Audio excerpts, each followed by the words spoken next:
Good morning, everyone, and thank you for being here today. I want to start by asking you a question. Think about something you've always wanted to achieve in your life. Maybe it's starting that business you've been dreaming of, writing a book, getting fit, or perhaps even just having the confidence to speak up more in meetings. Now, I want you to think about why you haven't done it yet. What is stopping you? Is it time? Money? Fear? Or is there something deeper? Something that whispers in your ear when you're lying awake at night telling you that maybe you're not ready, or that you're not good enough, or that it's just too risky. That voice, that quiet but persistent inner critic, is the manifestation of what we call limiting beliefs.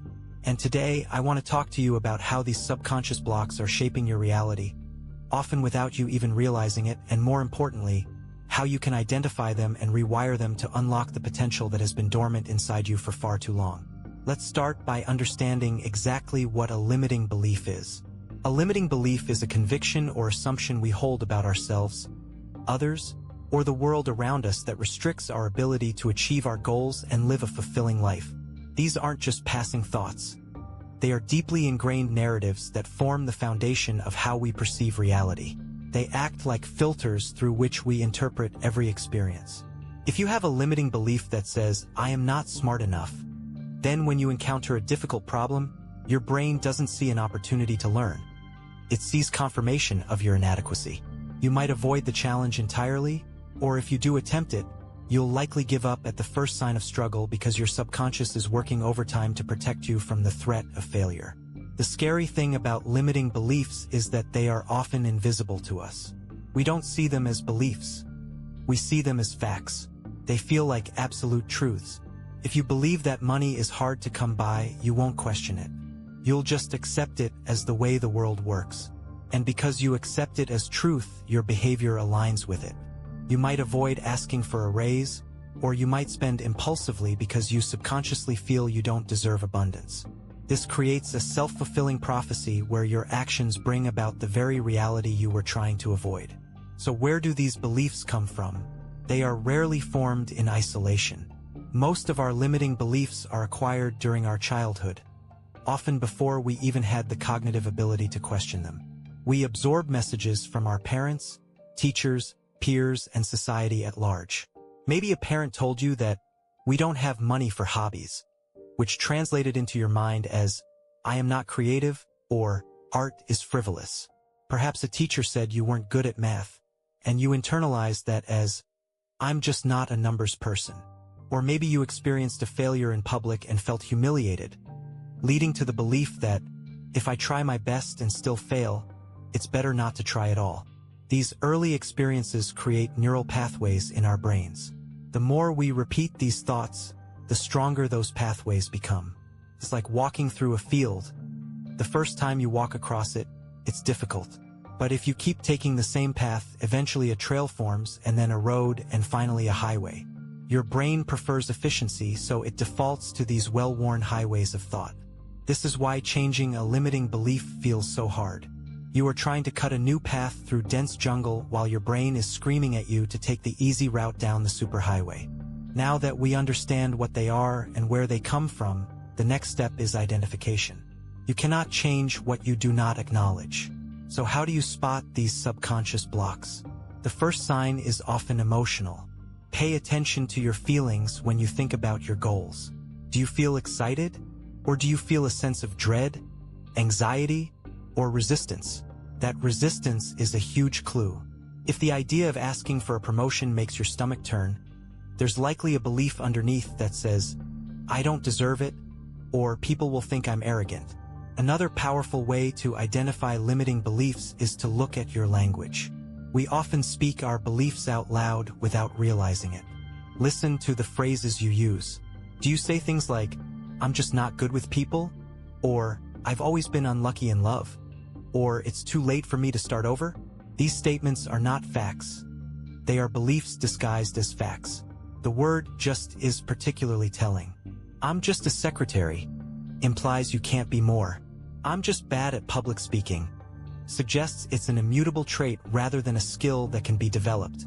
You can also look at your patterns of behavior. Are there areas of your life where you consistently self-sabotage? Maybe you start projects with enthusiasm but never finish them. That could point to a belief like, I'm not disciplined or success is boring. Or perhaps you attract the same type of difficult relationships over and over again. This might indicate a belief that I am unworthy of love or people always leave me. Your external reality is often a mirror reflecting your internal beliefs. Once you have identified a limiting belief, the real work begins, rewiring it.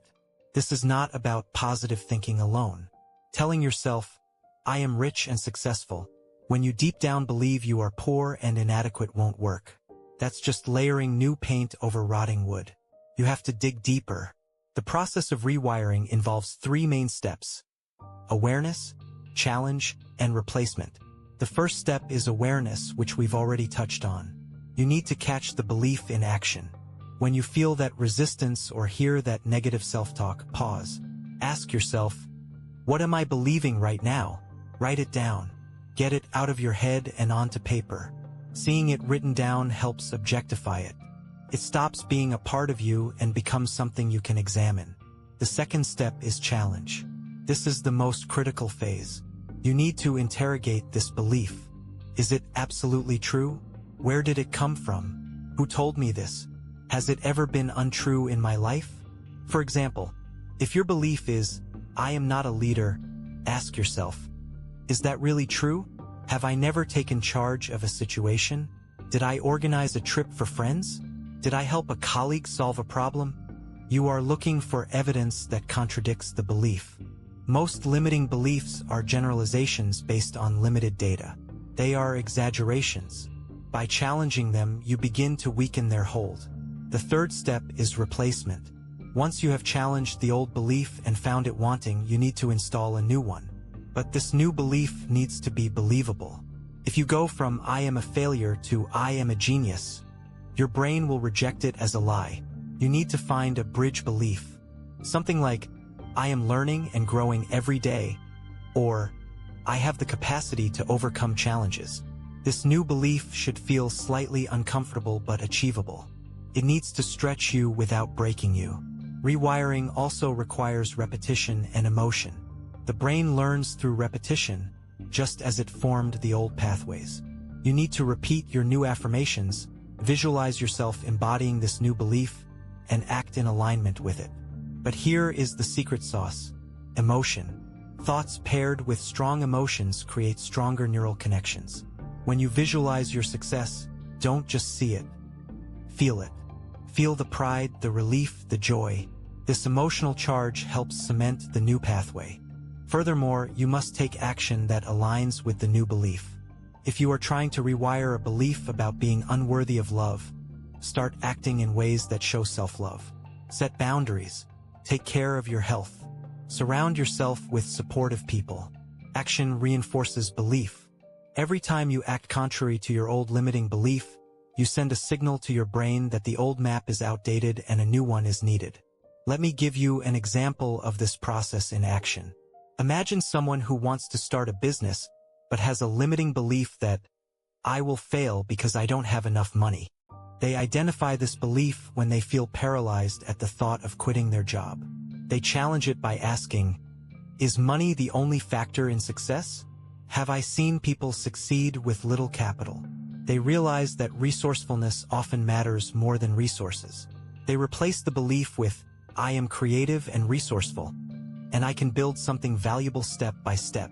Then they start small, perhaps launching a side hustle on weekends, proving to themselves that they can generate income without quitting their job first. Each small success reinforces the new belief. It is important to remember that this process takes time. You didn't develop these beliefs overnight, and you won't dismantle them overnight either. There will be days when the old voice comes back louder than ever. That's normal. It's your brain trying to return to its comfort zone. When that happens, don't beat yourself up. Just acknowledge it, challenge it again, and gently guide yourself back to the new path. Be patient with yourself. Another crucial aspect of rewiring is understanding that limiting beliefs often serve a protective function. They evolved to keep us safe. The belief, I am not good enough, might have protected you from rejection in school by making you invisible.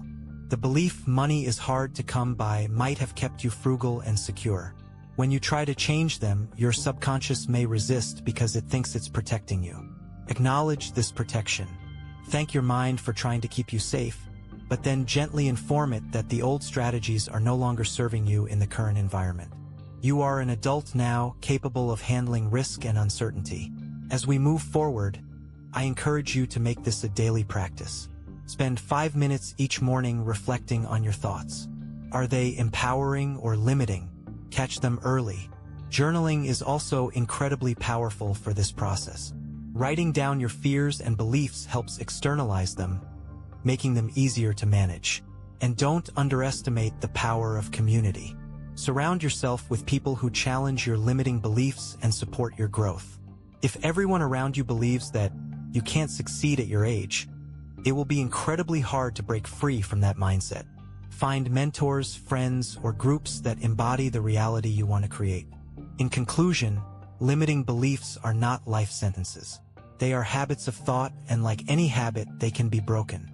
By becoming aware of them, challenging their validity, and consciously replacing them with empowering alternatives, you can rewrite the story of your life. You have the power to transform those subconscious blocks into stepping stones. The journey won't always be easy, but it is absolutely worth it. Imagine what you could achieve if nothing held you back. Imagine the freedom of living without the weight of not enough or too late. That version of you is waiting on the other side of these beliefs. All you have to do is recognize them, question them, and choose differently. Thank you for listening, and I wish you all the best on your journey to breaking free from your limiting beliefs.